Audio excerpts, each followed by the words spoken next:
Edward Lee Thorndike, The Law of Effect, Wendy Curry. Early life.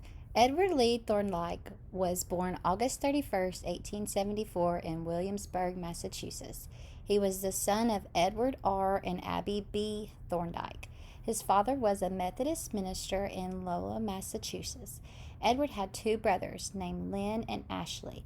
The younger Lynn was a medievalist specialist in the history of science and magic, while the older Ashley was an English professor and noted authority on Shakespeare. Education and marriage. Thorndike graduated from the Roxbury Latin School in 1891 in West Roxbury, Massachusetts, and from Wesleyan University, bachelor's in 1895. He earned a master's degree at Harvard University in 1897. While at Harvard, he was interested in how animals learned and worked with William James. Afterwards, he became interested in the animal man, to the study of which he and then devoted his life. Edward's thesis is sometimes thought of as the study of which he then devoted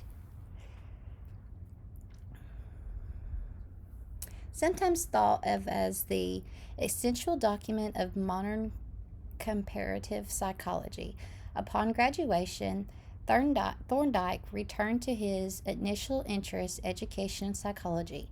In 1898, he completed his PhD at Columbia University under the supervision of James McKim Keller, one of the founding fathers of psychometrics.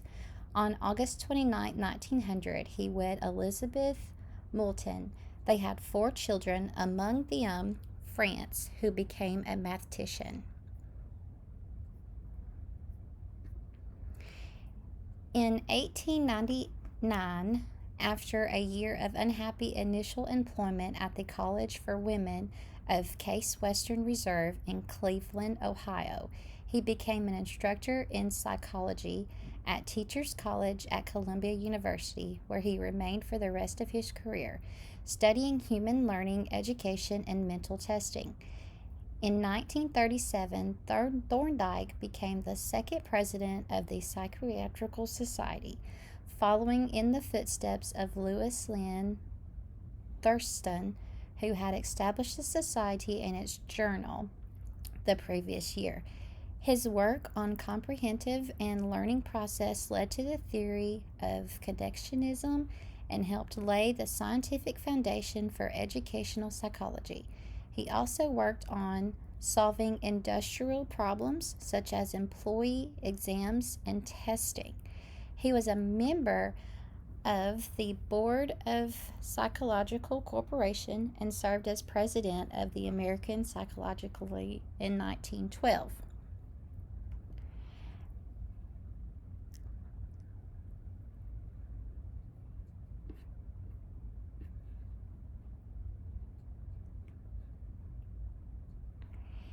In 1898, he obtained his PhD from Columbia University in researching his doctoral thesis. He developed puzzle books for animals to understand if they could observe or imitate others to learn tasks, and in the process become the first psychologist to use non human subjects in a doctoral thesis. Following his puzzle box experiments, Edward Thorndike developed and advanced the law of effort that simply put stated that a pleasant after effect or result of an action would result in increased probability of the reoccurrence of the same response for the same action. Thorndike is also often referred to as the father of modern day educational psychology and published several books on the subject.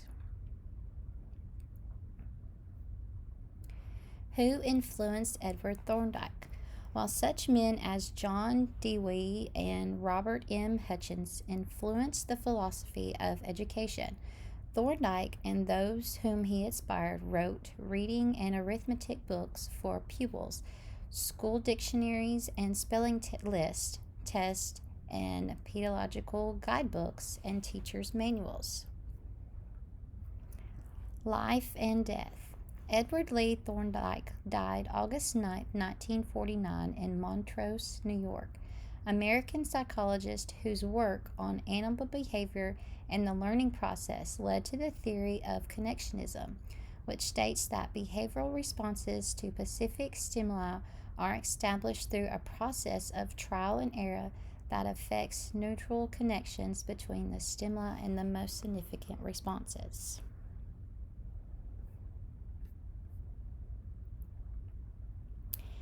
Influence on currently teaching practice.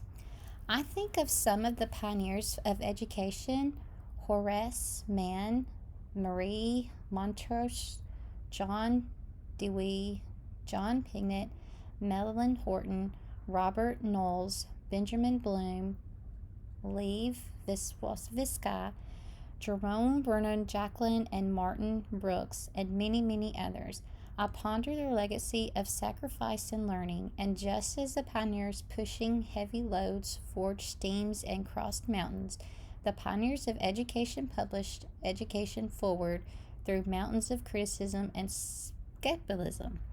We are indebted to all of the educational pioneers that have left a large legacy of sacrifice and learning for us to enjoy. Because of them, we have seen tremendous advances in student learning, both in equality and quality. Just as I revere and honor my own pioneer heritage, I also honor those pioneers of education who had the courage to do things that no one else had done before. Perhaps one of the best ways we can honor them is to keep moving forward and exploring the new frontiers education. Biography.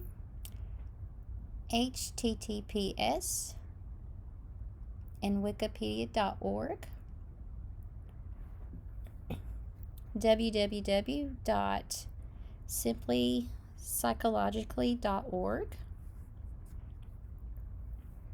Berentica.com, www.goodhealth.org, education.stateuniversity.com, www.thefamouspeople.com, www.verywellmind.com,